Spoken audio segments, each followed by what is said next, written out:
Bonjour, chers étudiants, je vous souhaite d'abord une très bonne année.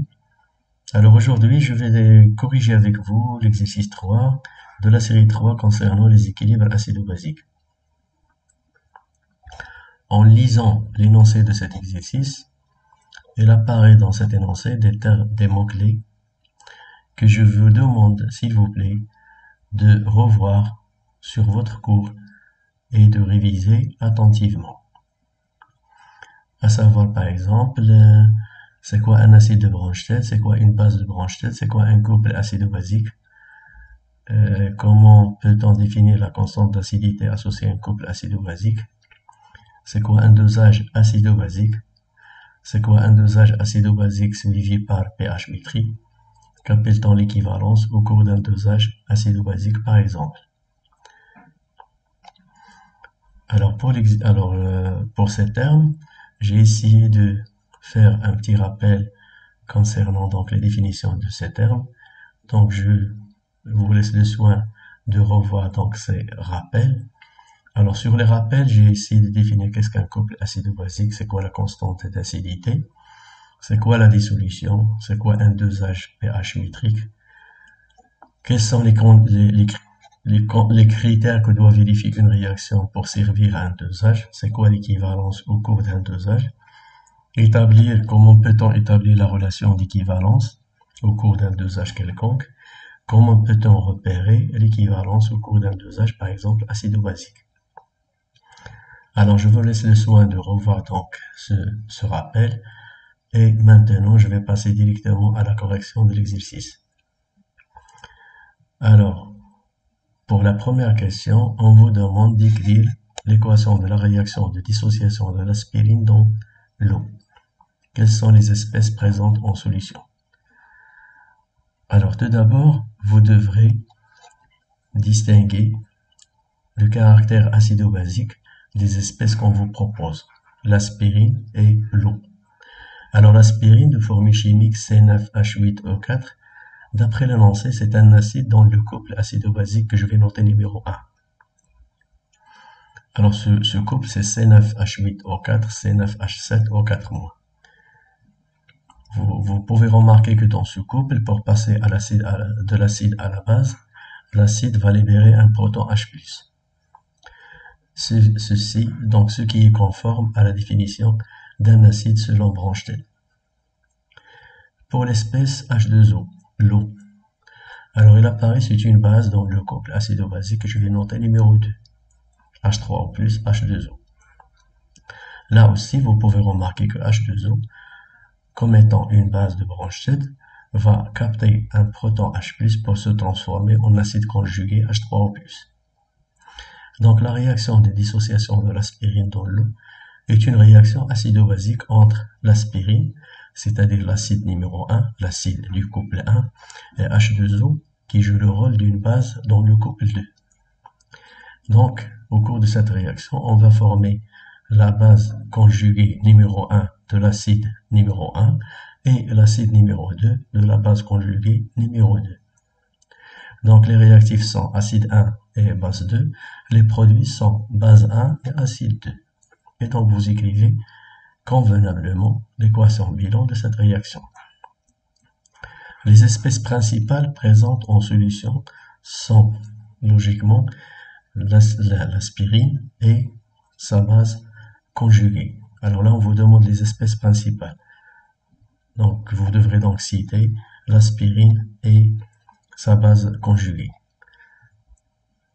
Pour la deuxième question, on vous demande d'écrire l'équation de la réaction associée à ce dosage et calculer sa constante d'équilibre K. Alors, vous pouvez remarquer que d'après l'énoncé, lors de ce dosage, on ajoute progressivement une solution de soude qui contient principalement Na+, et HO-, des ions sodium et les ions hydroxyde, à la solution d'aspirine formée principalement de C9H8O4, c'est-à-dire des molécules d'aspirine. Alors, d'après la solution de soude qu'on a ajoutée, il apparaît que HO- joue le rôle d'une base dans le couple H2O-HO-. Et C9H8O4 qui est l'aspirine. C'est un acide dans le couple C9H8O4, C9H7O4-. Donc, au cours de ce dosage, on a ajouté la base HO- à l'acide C9H8O4. Qu'est-ce qu'on forme? On forme donc l'acide conjugué de HO- qui est H2O et la base conjuguée de l'aspirine qui est C9H7O4-. D'où l'équation bilan de la réaction de dosage. Exprimer ou bien déterminer la constante d'équilibre de cette réaction. Alors, la constante d'équilibre de cette réaction, c'est le rapport entre l'activité de chaque produit, le produit des activités des constituants qui jouent le rôle de produit, divisé par le produit des activités des constituants qui jouent le rôle de réactif, c'est-à-dire K est égal l'activité de C9H7O4- à la puissance 1, parce que le coefficient stéchiométrique de ce produit dans la réaction est 1, multiplié par l'activité de H2O, liquide, à la puissance 1, divisé par l'activité de l'aspirine à la puissance 1, multiplié par l'activité des ions hydroxyde à la puissance 1. Pourquoi toujours la puissance 1? Parce que les coefficients stéchiométriques des réactifs et des produits sont égaux à 1. Alors, vous savez que pour H2O liquide, son activité est égale à 1.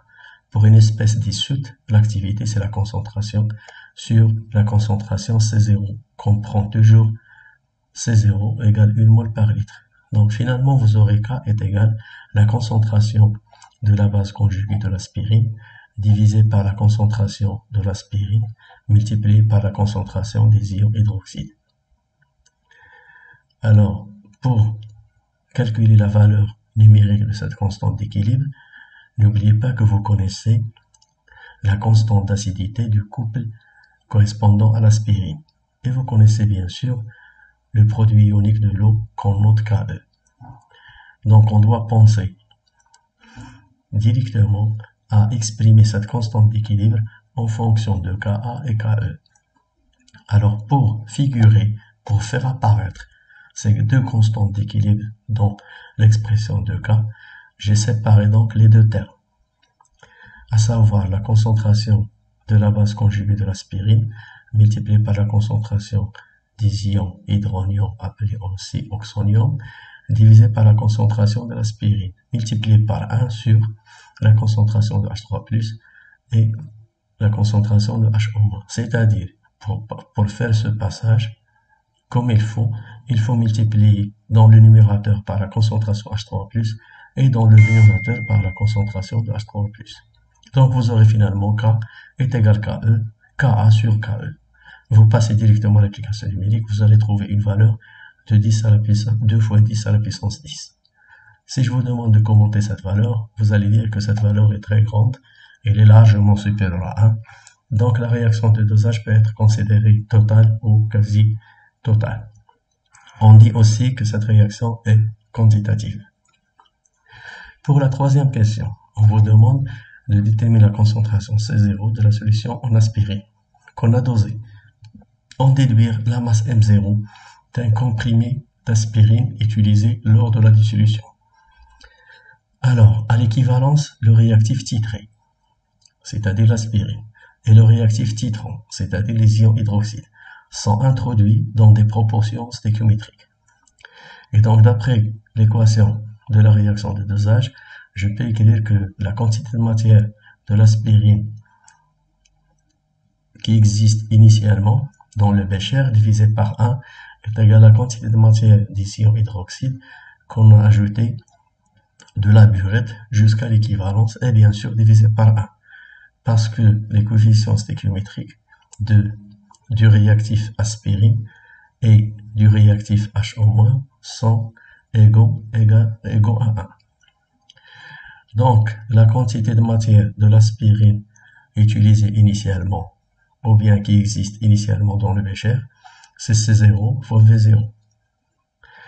La quantité de matière de HO- qu'on a ajoutée de la burette jusqu'à l'équivalence, c'est CB fois VE. C'est quoi VE? C'est le volume de la soude qu'on a ajouté jusqu'à l'équivalence. Donc on en déduit la concentration C0 est égale CB fois VE divisé par V0. Après on passe à l'application numérique. Vous aurez donc une concentration de 5,6 10-2 mol par litre. Alors pour l'application numérique, faites attention, vous allez utiliser VE en millilitres et vous devrez utiliser V0 en millilitres. Pour la masse M0 d'un comprimé d'aspirine, vous savez que C0, c'est la quantité de matière de l'aspirine qu'on a dissous divisé par le volume de la dissolution. Le volume utilisé lors de la dissolution. La quantité de matière de l'aspirine, c'est sa masse divisée par sa masse molaire. Donc finalement, vous aurez la masse d'un comprimé d'aspirine, c'est C0 fois la masse molaire de l'aspirine fois le volume V0 utilisé lors de la dissolution. Alors là aussi, on va passer donc à l'application numérique. Vous aurez une masse qui est égale à 500 mg. Pour la quatrième question, on vous demande quel est le pH initial au cours du dosage. Quel est le pH à l'équivalence au cours de ce dosage? Alors pour le pH initial, il suffit de reconnaître votre solution initialement. Alors à l'état initial, la solution est équivalente à une solution d'acide faible parce qu'il contient uniquement comme espèce acido-basique l'acide C9H8O4 qui est l'aspirine. Et bien sûr qui est l'acide dans le couple acido-basique aspirine et C9H7O4-. Donc je peux utiliser directement la formule qui nous donne le pH d'une solution d'acide faible. Donc le pH initial est égal à 1,5 pKa moins log de Ca. Vous allez trouver donc un pH initial qui est égal à 2,5. Et vous remarquez que ce pH, bien sûr, est inférieur à 7. C'est logique parce que la solution initiale, votre solution initiale, est une solution d'acide faible et donc son pH doit être inférieur à 7.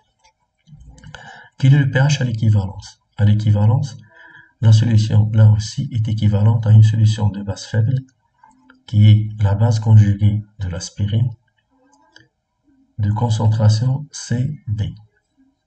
Alors, puisqu'à l'équivalence, votre solution est équivalente à celle d'une base faible, je peux utiliser directement la formule donnant le pH d'une base faible de concentration CB. C'est 7 plus 1,5 pKa plus log de CB. Avec CB, c'est la concentration de la base faible à l'équivalence. Alors, cherchons cette concentration. Alors, on peut dire qu'à l'équivalence, on a la concentration de la base faible est égale à sa quantité de matière divisée par le volume total. Alors, pour le volume total, c'est le V0 que vous avez initialement, plus le VE, c'est le volume que vous avez ajouté jusqu'à l'équivalence. Alors, pour la quantité de matière de cette base faible, c'est C0, V0. Pourquoi C0, V0? Parce que toute la quantité de matière de l'aspirine à l'équivalence s'est transformée en base conjuguée. Et donc, initialement, on avait C0, V0 comme quantité de matière de l'aspirine. Donc, à l'équivalence, vous aurez comme quantité de matière de sa base conjuguée et C0, V0. Donc, finalement, la concentration de la base faible, c'est C0, V0 divisé par V0 plus VE. Et vous passez directement à l'application numérique. Vous aurez donc une concentration de cette base à l'équivalence qui est égale à 1,7 10-2 mol par litre. Après, vous calculez le pH. À l'équivalence, ça va être 7,9. Et vous pouvez remarquer que ce pH est supérieur à 7 parce qu'en fait, il correspond au pH d'une solution de base faible. Alors, je vous remercie de votre attention et je suis à votre disposition si vous avez des questions sur cet exercice ou bien sur d'autres exercices que vous préparez au cours de votre travail et votre préparation à l'examen. Je vous souhaite bonne chance et à bientôt.